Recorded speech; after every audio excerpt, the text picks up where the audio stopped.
So, hey guys, Shawn Evans here, the host of the Sex and Suicide Podcast. What you're seeing Paulie doing, a lot of the questions we get are what we're doing with our phones at the start of the podcast. We're just sharing this so it reaches as many people as possible. 006941. Anyway, thanks for joining us tonight. First and foremost, I want to say thank you to everyone that's supported us and followed us this last little while. We've had about a 6-month hiatus, and we'll get into why, but we just want to say thank you so much for your support. Whatever platform you use, whether it's iTunes, whether it's Instagram, the majority of our podcast and the popularity has come through Facebook. So regardless, there's going to be things on Facebook that you might not have access to if you're listening on iTunes or Instagram. It's a good idea to join our Facebook page and just follow what we're doing there, because a lot of our content is going to go through Facebook. We'll do our best to kind of expand outward from there. However, the reason we wanted to do a podcast today, we are in the middle of building an actual studio, which is taking some time. And because of that, we figured we'd go back. We'd use the last platform we did last year that worked so well. But we have in our hometown a university called Western University.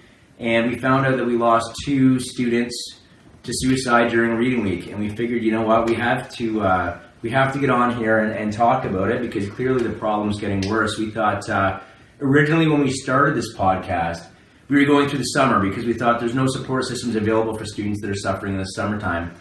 And back in school, we lost 2 in September, and we did a video. Or maybe it was a little later, October, November, but we lost 2 students at Western back in the fall. And we did a little, I don't think so. But we did a little video to reach out to UWO and Fanshawe, and a lot of students reached out, and we thank you for that. But clearly, there's still work to be done. So what do you guys have to say about the suicides that happened on campus last week? I mean, I know for myself, I'm heartbroken by it. What about you, Paulie? I get, I definitely am heartbroken, for sure, because it's a heartbreaking thing, but I almost get a little bit, it's not angry at the system that this stuff's still going on, but it's the point that resources are now available, and we don't, normalize going to get resources, right? That people think that's an option, that suicide is an option, and another option is going to get resources, or searching out resources, or calling someone, or knowing the resources around campus, and we have to put them in the newspaper. We have to put them all over the internet. We have to put them on bus stops. We have to put them on the sides of buses so that people actually get it, that there is help out there, and you're not a bad person or a weak person for going and seeking those resources. And it is heartbreaking for sure. And, there's 4,000 suicides every year in Canada. That's a terrible number. So you think we need to be more active at promoting the crisis lines and the support and resources that are available to not just students but everyone? Yeah, to everyone. I think the time's now, right? Yeah. It's not, I get that it is sad. It's incredibly sad, right? We can maybe stop a few more from happening in the future. Yeah, absolutely. If we can just, normalize that you can go down to the crisis center during the day at UWO, and that works for some people, and that's wonderful. But for myself, for the suicide attempts that I've had, they've been at nighttime because, right, by myself, thinking about things in my place. And thank God there is a 24-hour crisis line. But if you're on campus, are you going to go to that crisis center because it's closed? You might say, well, that's not the option for me. See you later. You might feel out of luck. Yeah. So I just think we need to do stuff now. Yeah. Basically. Yeah. Absolutely. So you think we're at the point where, and I agree with you. I think that we can all fucking agree that there's a mental health crisis. Massive. And suicide is becoming something that's just, it's not going away. No matter how often we're sweeping the shit under the rug, which really pisses me off, because we do. Like, I heard that the Western Gazette, for example, just said died suddenly. Like, we need to stop covering it up. Like, if people are dying because of suicide, say that. Like, we're pretty loud about it. We say, hey, we're trying to break the stigma here. But, like, I understand there's a family that wants to, it's kind of, you don't want, maybe, whether it's the parents that think maybe they failed or whatever, you don't really want to use the word suicide and have that legacy. But what about the people that could learn from this? What about the people that are still alive? Why aren't we saying, this person was in so much fucking pain that they felt that they needed to end their life as opposed to continuing and trying to find help. Like, I just feel like... Yeah, that's the sad part. It is, and it's just like, the more that you sweep it under the rug and we pretend it's not happening, you're not helping anyone. You're living in a fucking fairyland, really, or fairy tale world, but this is happening, and we're at a point where I think we want to do something about it. For sure. I like the whole, talking about the education part, and I saw somebody posted something on Facebook about, like, having it in schools, like having a course, like in high school or even in public schools where you start to learn about mental health, you learn about anxiety, how to deal with people with depression and stuff like that, and you get a credit for it.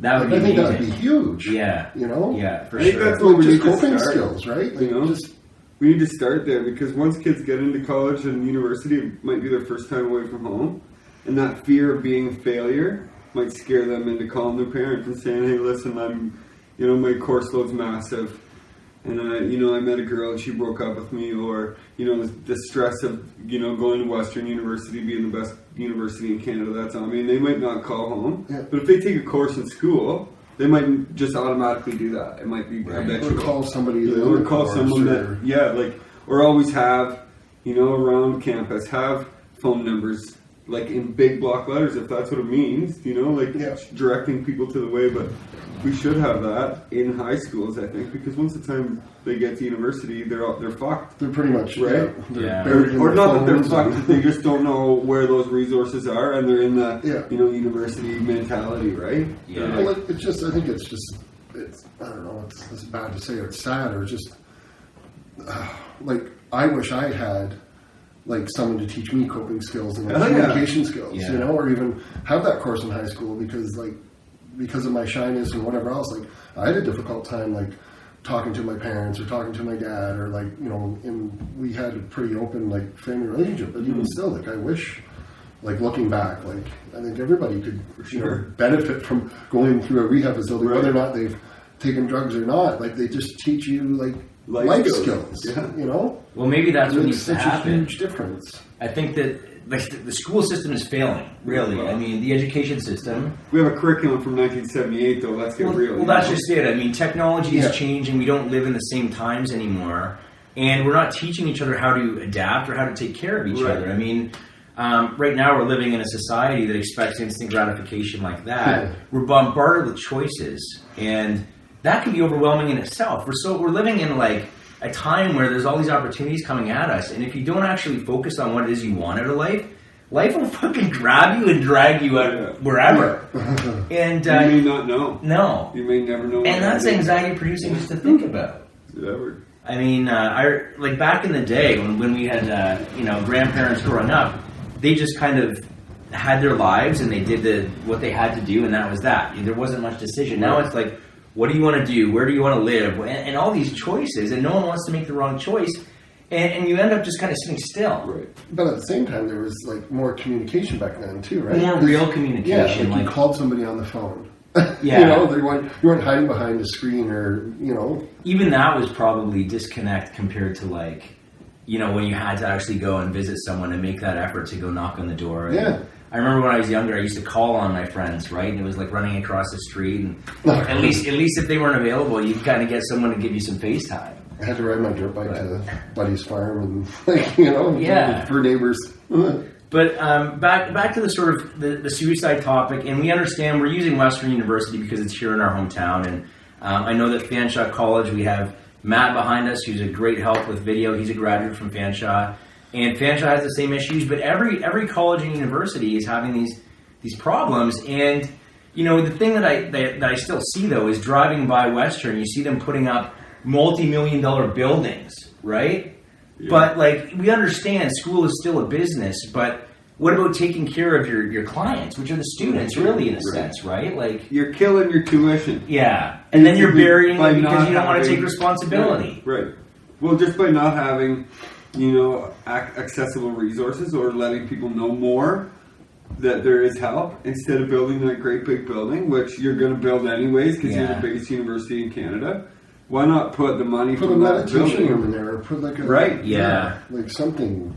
Or why not just Fanshawe did that? Didn't they say they built? They've got some areas. I mean, they've got some really cool seating chairs and shit like that. Like there are definitely schools that are following suit, but the people that really started focusing on sort of meditation or mindfulness are the Silicon Valley guys and the big companies like Google and Facebook and people that are like, okay, times are changing. This is how we adapt.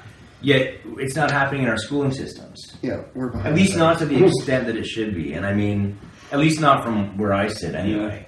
But I think going back to the Western students and the Fanshawe students and students here, we're always available through our Facebook page. I mean, even when we're not podcasting, you can reach us through email, sexandsuicidepodcast@gmail.com, or message us through the Facebook page. I'll be the one that gets it, but you can always, if you want to talk to Scott or you want to talk to Paulie, I can always direct your message. And whether we're live doing this shit or not, we're always available to chat or go for coffee. And actually, it's been about 6 months since we've all sat on this couch together. And unfortunately, we started doing a program that was supposed to last 15 weeks. I went back to school in the fall, ironically.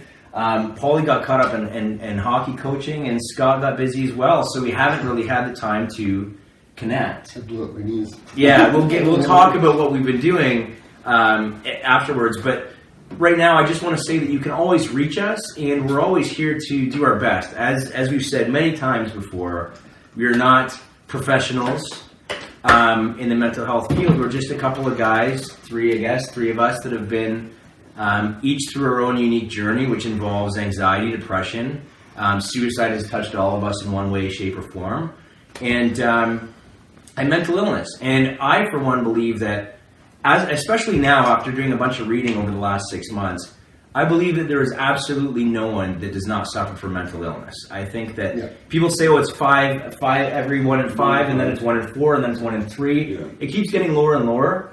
But to be completely honest, I think that it's just a scale of sort of a degree of what, how... It depends on what time of your life when it comes out more and more. Absolutely. 100%. But I don't think unless you are an enlightened Buddha, then you're sick. And that you're mentally sick at times. I'm not saying all the time, but just look at common cold. It can come and it can get, it can get you for a while. So over the last 6 months, we've been responding to a lot of the stuff that you haven't seen behind the scenes, which has been meeting with coffee for people that aren't feeling well, responding to definitely to people that are struggling and going back and forth. And this is one of the beautiful things about social media, is being able to connect with someone never having seen a face. Yeah. Of course, I think we all agree that we'd love to have face-to-face time with each and every person that reaches out to us. But if that's what you need and it's easier by email or by message, then by all means do that. But anyway, let's talk about sort of what's gone on in the last 6 months, and we'll bring you up to speed. So I guess I'll tell my story and then we'll jump over. So in September, for those of you that don't know, we started doing a program way back in the spring following Lucinda Bassett's Attacking Anxiety and Depression. And we still have 2 more weeks of that to finish before we jump into the actual season 2 of this podcast. But in September, we thought, okay, we'll throw those in at some point in time. However, I decided to go back to Fanshawe to try to make this podcast bigger and better. And then there was a strike. So if you know me, I'm a big kind of sign of the, things from the universe and signs from the universe. And at that exact same time, reporters from the Huffington Post started reaching out and wanting to do an article on the podcast. And I kind of thought, maybe I should be focusing the time back on trying to build this. So I took the full refund, no longer go to Fanshawe. I am registered for the fall, but I don't know if I'll go back. And we started building a new machine to better the podcast, a big computer, multiple camera angles, and we're actually putting in a studio a few rooms behind me here. And of course, with an increase and an upgrade comes, more additional finances, more problems that you run into. So it is taking us a little bit of time